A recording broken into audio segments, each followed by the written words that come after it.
রাধে রাধে, হরে কৃষ্ণ। সবাই কেমন আছো বন্ধুরা? আমি খুব ভালো আছি। উঠেছি সেই ব্রহ্ম মুহূর্তে, অর্থাৎ 3:30 থেকে 4টের মধ্যে। প্রতিদিনই উঠতে হয়, যবে থেকে ছেলের কলেজ শুরু হয়েছে। ও যায় বারাসাত ইউনিভার্সিটিতে, তো ওকে টিফিন বানিয়ে দিতে হয়। বাইরের খাবার একদমই খেতে চায় না, তো টাইমও পায় না ট্রেন ধরার জন্য।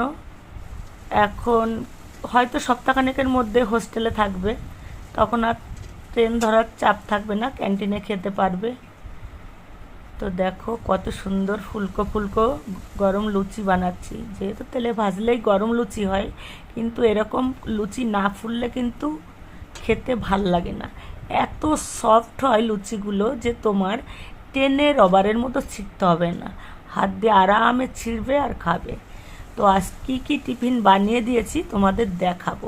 শুধু ওর জন্য না, আমরা নিজেরাও খাবো বলে সেই সঙ্গে একটু বেশি করে বানিয়ে নিয়েছি। তাহলে কে কে এরকম ফুলকো লুচি বানাতে পারো আমার মতো, কমেন্টে জানিও। কিন্তু এটা আমার সম্পূর্ণ নিজস্ব